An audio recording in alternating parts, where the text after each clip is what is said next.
SuperTalk Mississippi media production. We'll pre-record on my count. 7, 6, 5, 4, 3, 2. Roll A, fade up on A.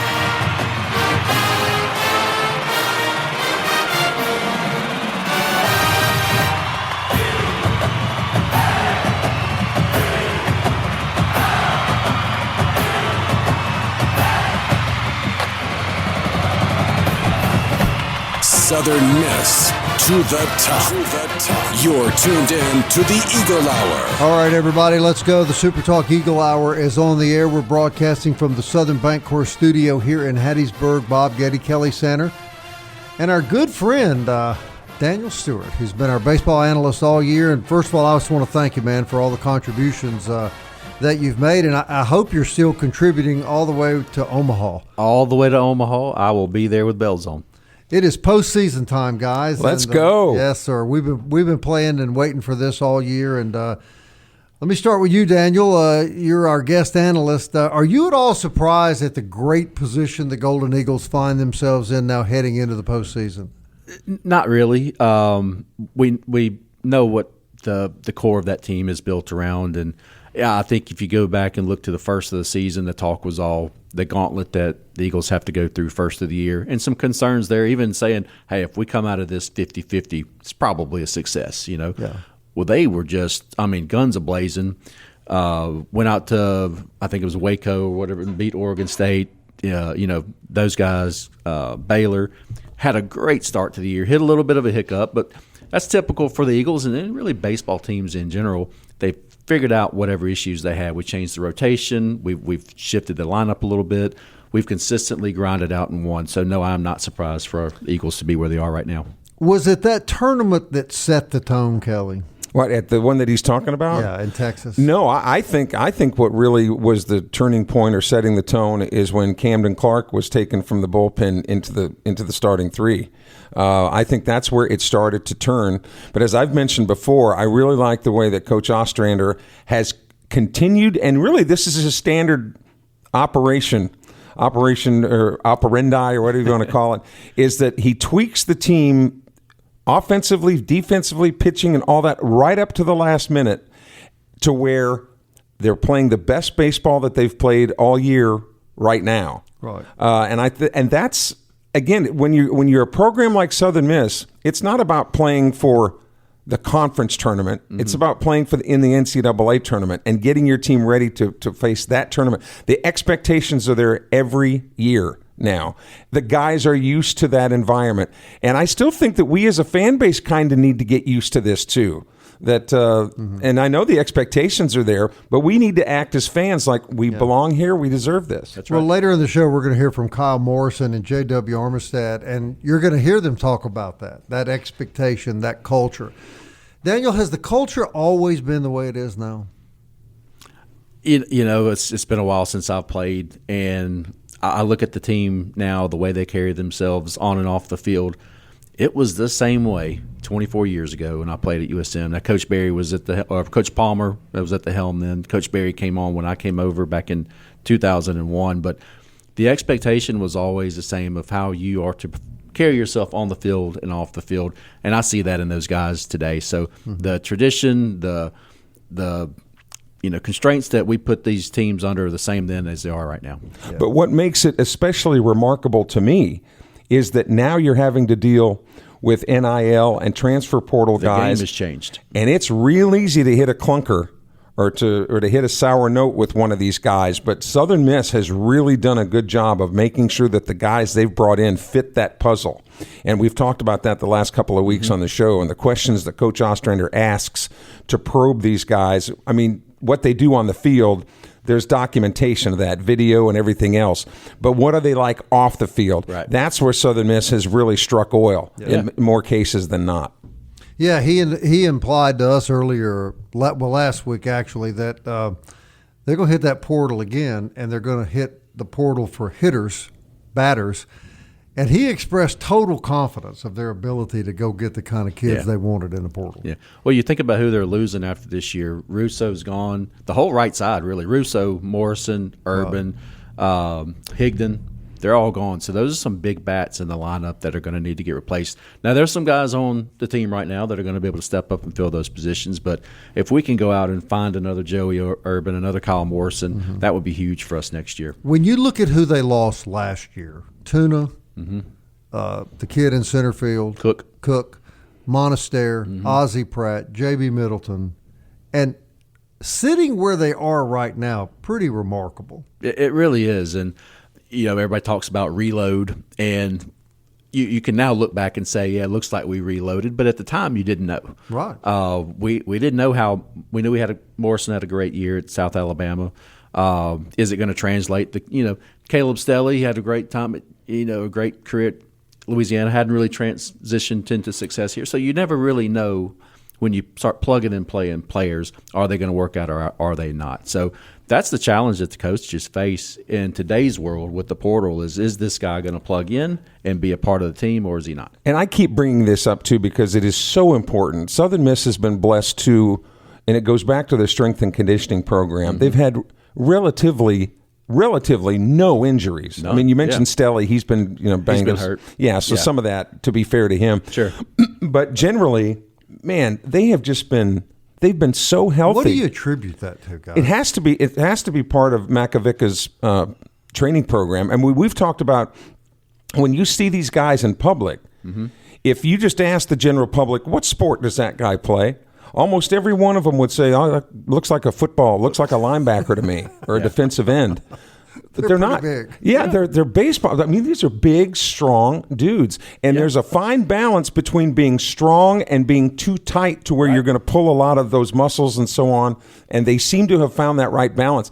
Makovica, man, is really an unsung hero in this whole deal. I mean, the only injuries I really can recall, Stelly's injuries, Dre Barrett's hamstring, we've had, that I'm aware of, no injuries on the pitching staff, which is very uncommon. Usually you've got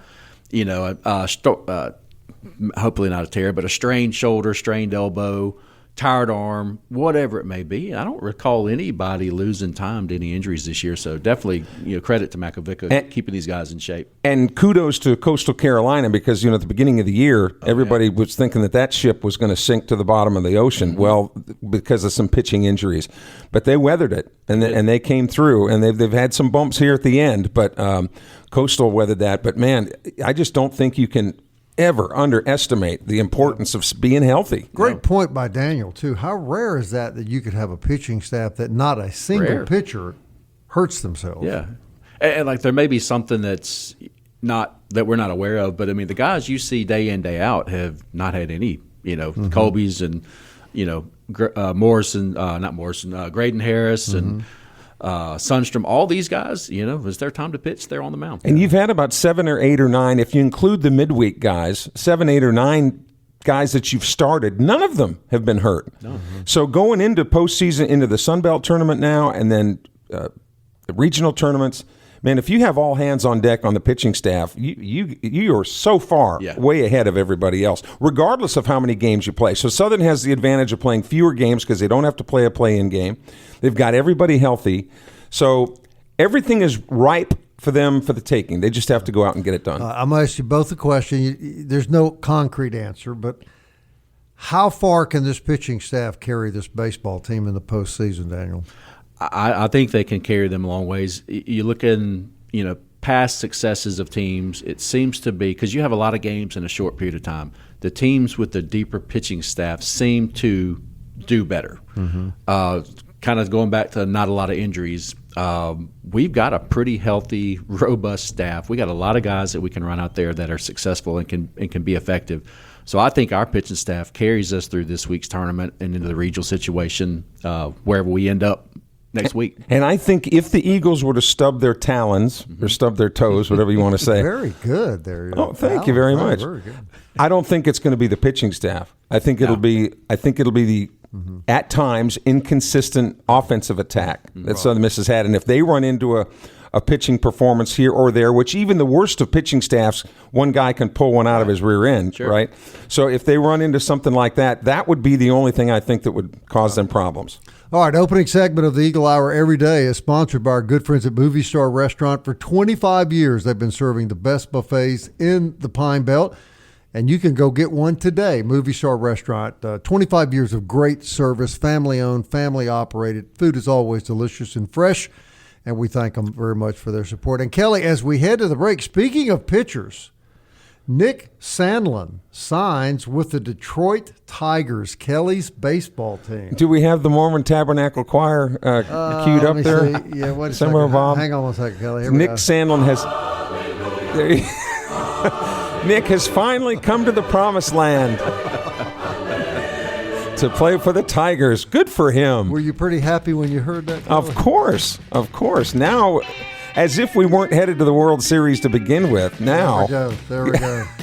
Hey, you heard him talking about Kyle Morrison. We're going to hear what that young man thinks about the postseason next. Stay with us. Super Talk Eagle Hour on the air.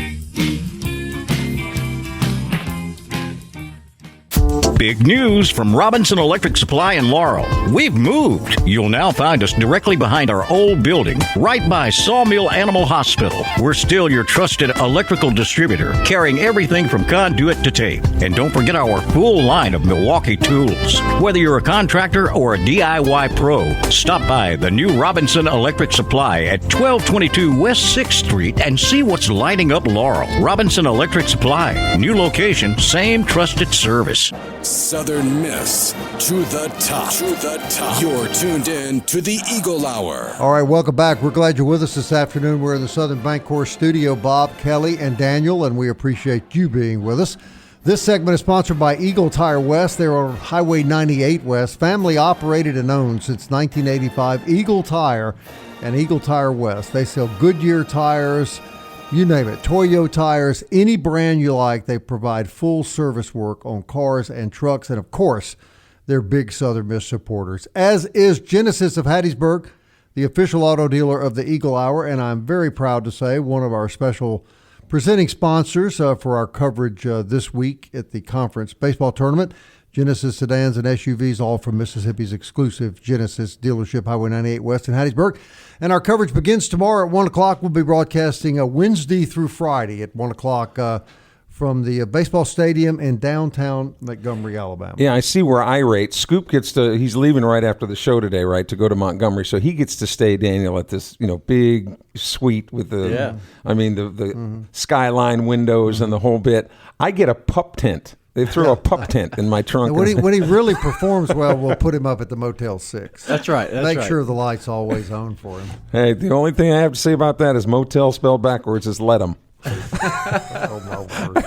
I should have known better. Yeah, you should have. Daniel and Kelly were pointing out earlier in the show about the Golden Eagles' ability to go into the portal and do so well. And I don't think there's a better example than this kid right here, Kyle Morrison. As we set this up real quickly, Daniel, your thoughts about what this kid has brought to the program this year? Well, first and foremost, just a jolt of power. I mean, the guy's really displayed huge power, got a big swing, has been in that 3-hole most of the year.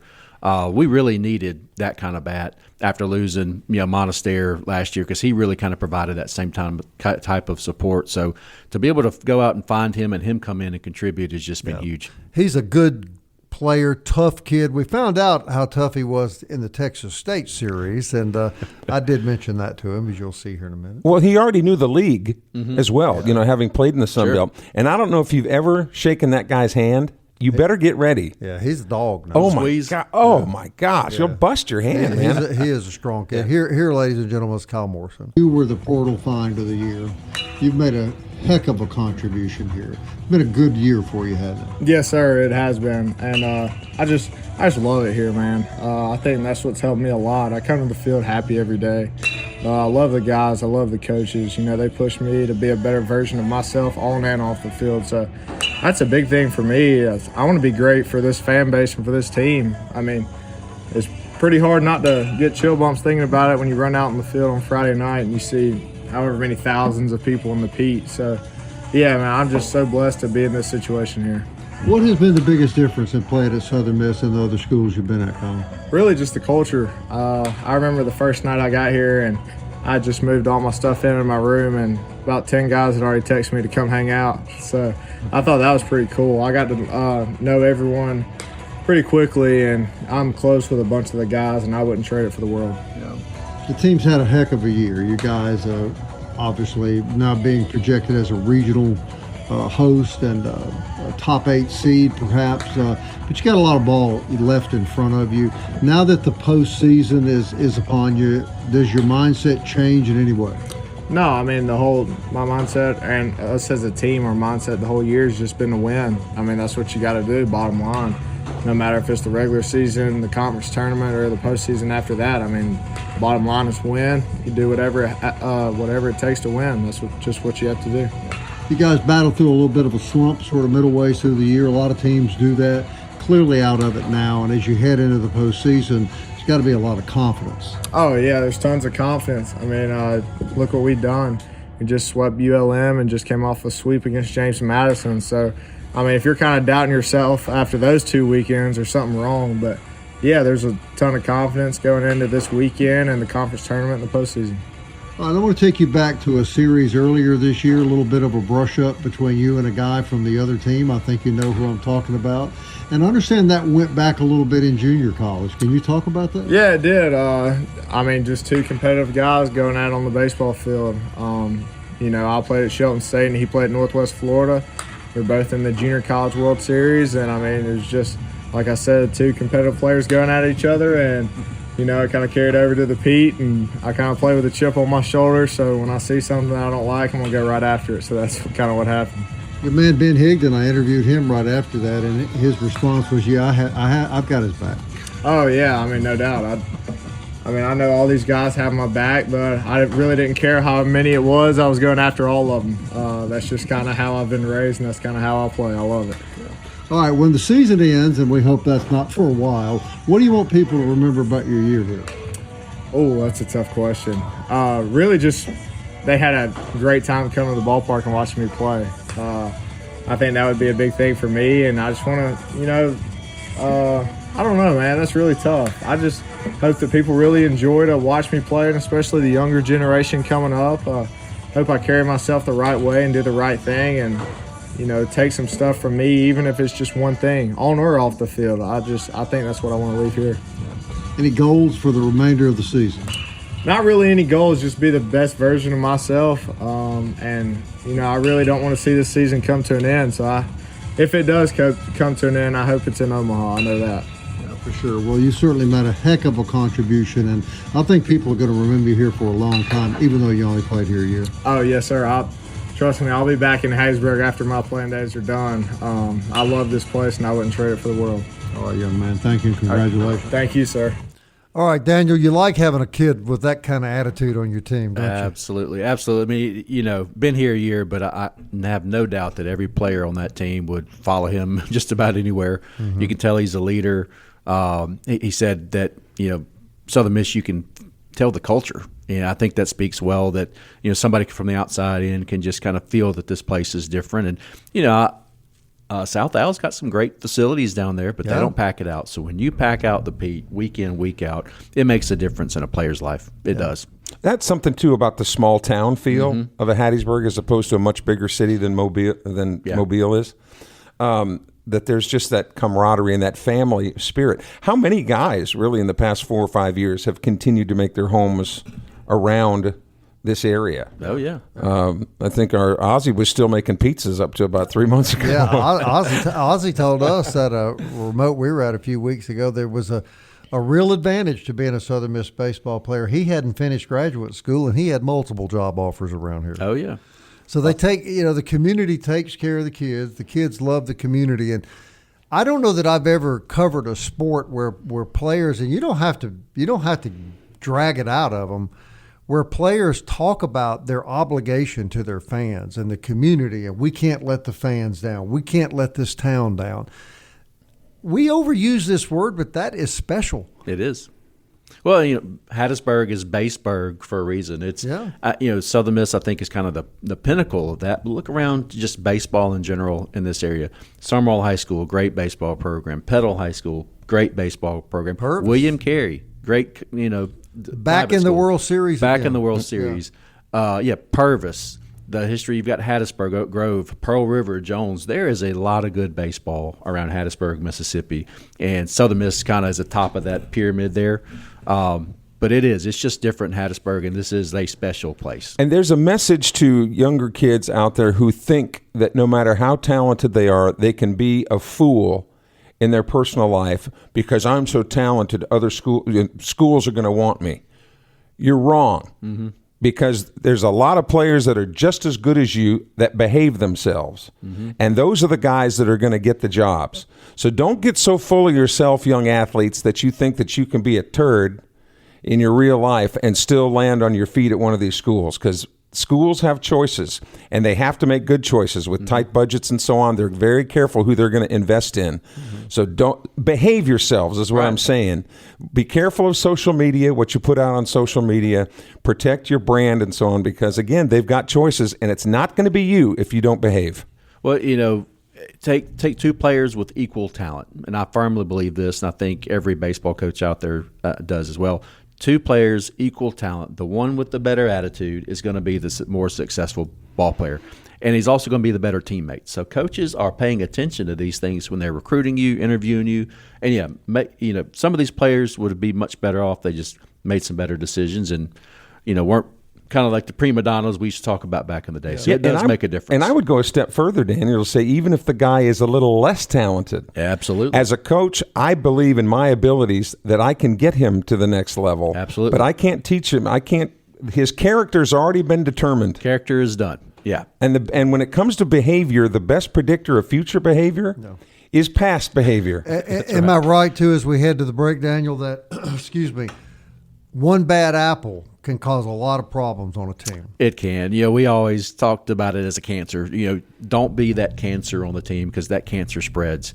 And, avoiding that, Coach Barry said it, you got a stack of nickels, and one of those nickels is bent, the whole stack's off. Don't be that bent nickel.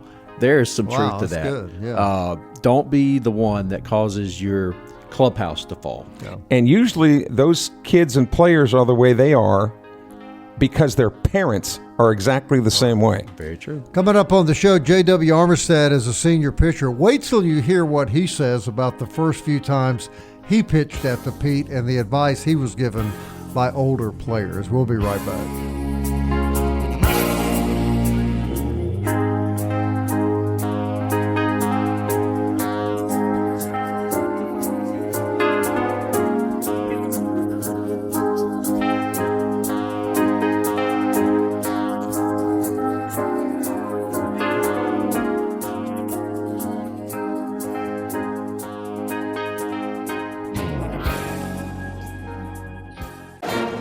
Eagle Hour, Southern Miss to the top. All right, everybody, welcome back. DBAT sponsoring this segment of our program on Hardy Streets, where you go for baseball, softball training for kids. Expert guys down there that can help any athlete, even adults, be better at the sport they choose, whether it be pickleball. Kelly, you play a little pickleball, don't you? No, I play tennis while I'm pickled. Does that count? Oh, I see. You eat pickles. I got it mixed up. I'm sorry about that. But if you do play pickleball, tennis, whatever you want to play, they really do have great guys down there that can help you be the best that you can be. And great facility, man. These teams that didn't get in the Sun Belt tournament, they need to go to DBAT and tighten up a little bit. Well, think so. Yeah, but not before they play the Golden Eagles. MCS Home Center, we're going to be there actually Monday. Is that correct? No, I'll take that back. Later in the year. Yeah. I apologize for that. I'm getting mixed up here. We have so many things that we're doing right now. We're going to be in Montgomery the rest of the week. That's where we're going to be. What I meant to say, and want to thank special sponsors, Parish Tractor, Century First Federal Credit Union, Corner Market, and Genesis of Hattiesburg, who are going to be providing some additional support, shall we say, for the tournament coverage, and we really do look forward to that. Forest Health reminds you that keeping up with your favorite team here in the postseason is fun, but you're the most important player. So you be sure you get an annual physical. Be sure your health is as good as it can be. Forest Health can help you. Expert medical care closer to home, foresthealth.org. All right, Daniel, I'm going to set this one up for you. You're a pitcher. Slayed Mississippi State at every opportunity you got. You still chuckle about that when you see Mississippi State guys? Oh yeah, I do. It was nice. It was fun. Yeah, I'm sure it was. JW Armistead, 3 years on the team. This kid, how do you describe a pitcher, Daniel, that you bring in to get an out or 2 outs when the bases are loaded? I called it a pressure pitcher, but what is the proper term? Oh, I would call him situational pitcher. When he's going out, he hasn't pitched more than, inning and a half. But usually it's 1 out, 2 out, like you said. But he's got a special skill set. He throws from, kind of that sidearm slot on his arm. So the coaches, they do their research on these other hitters and like, hey, this hitter has a weak spot here, strong spot here. They'll insert a guy in that situation that they feel is going to be able to get that 1 out that they need. Yeah. And he is that guy. Good. Here he is, JW Armistead. All right, JW Armistead on the SuperTalk Eagle Hour. Man, you've been around a while, and I'm going to call you a pressure pitcher. And I say that because they seem to call on you when things are going bad, when the bases are loaded, when there's 2 people out. Talk about dealing with that pressure. I don't know. I really like it, to be honest with you. It was kind of a joke for most of the season that I could only pitch whenever those bases loaded. So I was having to tell myself when I went back out for clean innings, just think the bases are loaded, because I don't know. I like the pressure. I know there's no margin for error. So I don't know. I think it just makes me a better pitcher knowing that there's no margin for error. I have to get the job done. But the game is, in a sense, on the line. So the coaches have a lot of confidence in you, or they wouldn't bring you in that situation. Yeah, I mean, that means a lot. I know they trust me, which also helps a lot. I mean, I'm not going out there and thinking, if I don't get the job done, they're not going to trust me. I know they trust me. So, yeah, I'm just going out there just trying to fill it up. I trust my stuff. Just throwing it over the plate. What is your mindset when you do go out there? What pitch do you rely on the most? Honestly, probably the heater. I know if I can get ahead with the heater, I can put them away with the spin. So that's really just my mindset, even if it's a righty or a lefty. Just get ahead with the heater, and then I know my slider's really good. I'm just going to throw that over the plate, let it work. All right, you've been here 3 years. I want you to compare this pitching staff to past pitching staffs you've been a part of, because you guys really look very elite at times. Yeah. Shoot. I don't know. I can top to bottom, I would say this is the best staff I've been a part of. Obviously, we had JB last year, who's JB and Payne and Matt. They're really good, but I feel like the middle to back half wasn't as good as it has been this year. So yeah, I mean, everybody we got out there. I mean, we got Bruce Littleton, the lefty, throwing 94, 96, that doesn't even throw that much. Mm-hmm. So I think that just speaks to the talent of the staff. All right, it appears that the weekend rotation has been settled, but for a while it was unsettled, and the team really counted on you guys in the bullpen. I hear announcers carrying your games talk about the strength of the bullpen. You guys must take a lot of pride in how many games you've, in essence, won for the team. Yeah, we do. We know our job, and obviously, like you said, the starting roles weren't settled at first. But, we got CC in there. Finally, we got his pitch count worked up, and, us guys coming after them. Whenever we go out there, we know that even if we don't do good and we get pulled, we know it's another dude coming in after us. So there's no pressure that, we have to get this done. I think that helps us a lot. We were talking Monday to Coach Oz about the culture of this baseball team and the strength that the culture of the program creates. Talk for a minute about the culture that you've been a part of for 3 years. The culture is just awesome. I mean, obviously, I feel like Hattiesburg is a really unique place because we're a baseball school. Fans show up and show out every single game. But the culture to me is it's genuinely like good people here. But whenever we step on the field, it's like we turn into a different animal. And that's something that's been here a long time before I got here, and I'm so thankful for that. Experience of pitching at the Pete is blank. It's awesome. I mean, it's not like anything else, I feel like. I mean, whenever I was first coming, obviously my first 2 years I didn't pitch a lot here. So like my first couple outings, I'd have to walk in with my head down so I wouldn't look up and see everybody. That's something that I was told from some older guys. Don't look up and see everything. Just go up there and throw it down the plate. So yeah. All right.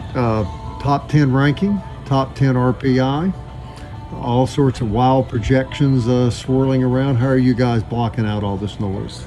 I mean, we know what we're supposed to do. We're just going out there having fun. I feel like these past couple weeks, I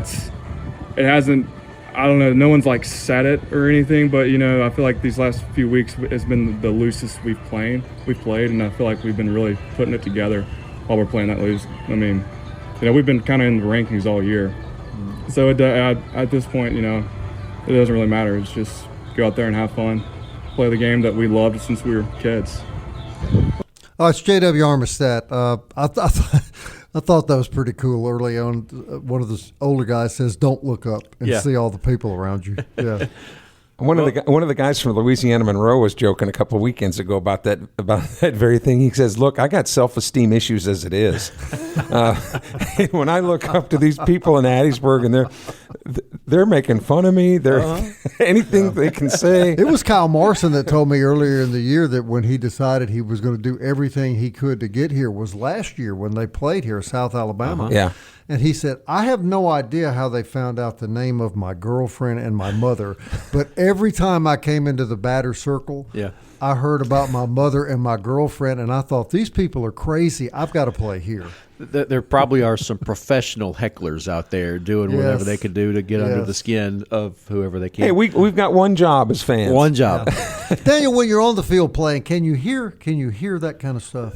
You can to a certain degree. I'll never forget. My dad used to sit right behind home plate, and he was always yelling at the umpire. And for some reason, I was always hearing him yelling at the umpire.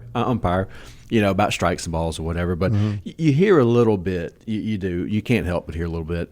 But I always kind of go back. If y'all have ever seen that movie with Kevin Costner, he's the pitcher, Billy Chappell, for Love of the Game. He kind of says, "Clear the mechanism," and everything kind of goes quiet. Now, that's Hollywood, but it is something similar to that. You just all of a sudden can focus. You can block everything else out that's going around you and just focus on your job. That's one of the things I've always admired about Cross Sibley. Yeah. Is that wasn't something he learned. No. I mean, he was like that when he was 11 or 12. There's nothing going on. Yeah. Now, you can interpret that however you want when we're talking about Cross Sibley, nothing going on. I'm going to bore you with a real quick story from another lifetime. When I was at Holmes Junior College, I played football there, and I played on the same team with the son of a comedian that you may be too young to remember that. His name was Jerry Clower. Yeah. Well, let me tell you. He came to football games, and you could damn sure hear him. You knew he was there. You knew he was in the stands. And I can remember that his son sometimes, you could just look at him, and he's thinking, "Oh, God, would you please?" What he had that, and he was a big, that was it. Yeah, so sometimes you can hear the crowd. Is that correct? Yeah, you can sometimes. You definitely can. And then that's good. You got to know that the fans in the stands are behind you, and it's good, especially good plays. Heck, it would get a player excited too. If great play in the infield, outfield, crowd goes nuts. I mean, that whole thing kind of plays in together to a team's momentum. And now it's tournament time, Bob. I want you to relate. One of my favorite stories that you've ever told was actually a problem you had with one of the team's coaches' wives in Montgomery. I would never have problems with App State. Oh, let's just say she was pretty vocal when they beat Southern Miss earlier that day, and so that afternoon Southern Miss 10-runned them. Let me just say my daughter and I had a few exchanges. How do you like us now? That kind of thing. And she wasn't appreciative. It was all a good fun. Oh yeah, I'm sure it was. All right, when we come back, we'll wrap up this edition of the SuperTalk Eagle Hour. Stay with us.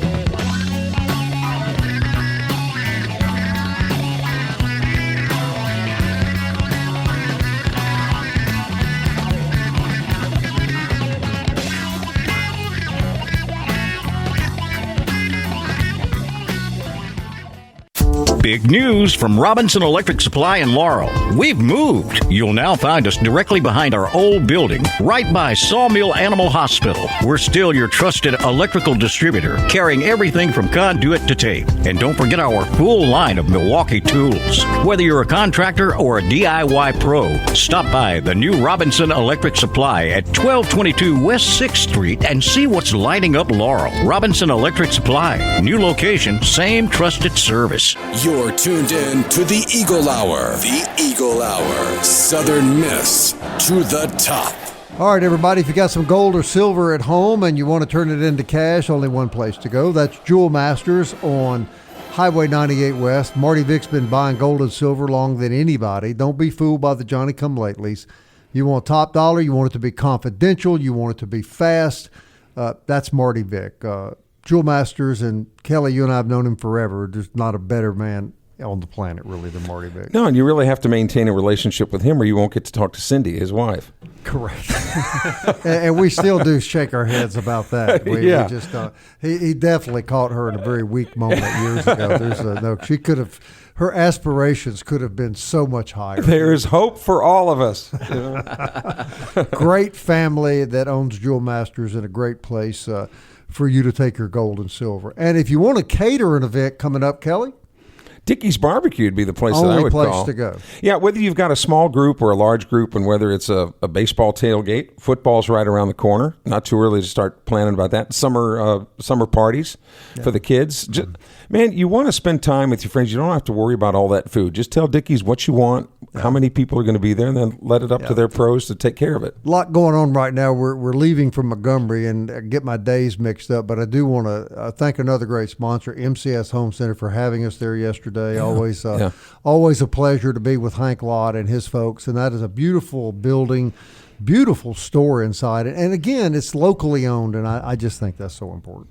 Yeah, and they've been, big support. Just about every sponsor on our show, Big Southern, all locally owned. So when you're shopping with them, you know that some of that money's going right back to the university. So, and if listening to us live is not torture enough, you can always tune up the podcast later.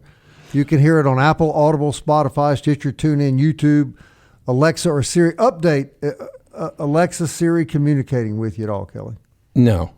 Okay. No, I can't figure all that stuff out, but I have to because I'm going to be listening to you guys from Montgomery in Indianapolis. I'll be up for the 500-mile race this weekend. Kelly goes to the Indy how many years now? This will be my 50th. 50th? Yeah. God, you started going when you were 40? Well, yeah, that's 30, what it would be. I'm sorry, 30. I don't mean to exaggerate. 1976 was my first one. Yeah. I'll be darned. It's an impressive streak. So, well, glad to start calling you Cal Ripken. I don't know how many more I got left in me, considering how hard we are on ourselves. It's hard on the body up there for a week, isn't it, Kelly? Yes, it is. And we'll just leave that alone. But yeah, it is. All right, guys. Tournament time. Daniel, what are your thoughts now that we're heading into the post? I like where we are as a team. I really do. I think we're playing good baseball leading into this tournament, leading into the postseason.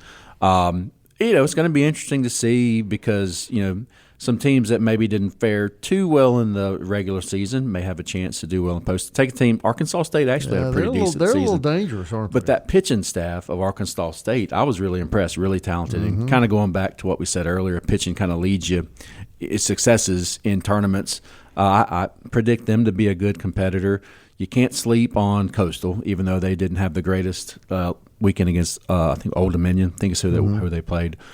Can't sleep on them. App State had a great year. So I'm really excited about this week because I still believe the Sun Belt Conference is the premier up-and-coming baseball conference in the country, and it's going to be a fun week. Kelly, there's some sneaky teams, aren't there? There's some teams that I don't think this is a lock that it's going to be Coastal and Southern Miss playing in the championship game. No, I don't think so either, but I think if you're Southern Miss, you're in a situation where, and I know I'm going to be shot for saying this, you don't have to win this tournament. No, you don't. You don't have. You're going to get, and really that's what it's about, is getting to the next level. Okay, so you go into this tournament knowing, what a relief to know that now obviously we've got the guys that are made up. They want to win the tournament, and they're going to give everything they have to win it because they're competitors.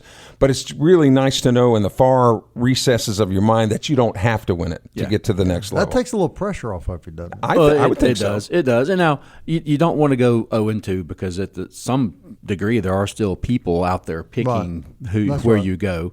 You don't want to go 0-2. But if we went 1-2, 2-2, or don't win, I still think we've done enough over the course of the year. Our body of work still has us hosting a regional. All right, prediction time, and I'm going to start it out. I think the Golden Eagles are playing Sunday in the championship. I do too. I second that. I do. And who are they going to play? I don't know. Odds are they're going to play Coastal again. Well, Coastal left early last year. They didn't do too well, so that's why you play the game. But I don't think it matters. I don't think it matters. And maybe I'm overshooting our team a little bit, but I think they're playing right as good as they've played all year long. They're healthy. They're not going to burn pitching on play-in games. I'm telling you, man, they're sitting where they need to be sitting. The pitching at times, as we all know, has been lethal. And yes, it has. if they pitch like that this week, who can beat them? And other pitching staffs who aren't as lethal are going to have to burn some innings prior to even playing Southern Miss. So I'm telling you, man, it's set up for a Golden Eagle championship. The most important thing, though, is to I think we have a bye, I believe is how the way this tournament works. You don't have to play in the play-in We don't have game. to play, first the play-in games. We need to be in that winner's bracket because that's the less games you play, keep our pitching staff fresh. It's going to carry us. We need to start out with a win. All right, live from Montgomery tomorrow at 1 o'clock. We're really looking forward to bringing you coverage of the tournament. Hope you'll tune in every day, and we hope you will enjoy it. Drive carefully, Bob. We will. And guys, Southern Miss. To the top. Time keeps on slipping, slipping, slipping into the future. I want to fly like an eagle to the sea. Fly like an eagle, let my spirit carry me. I want to fly like an eagle till I'm free.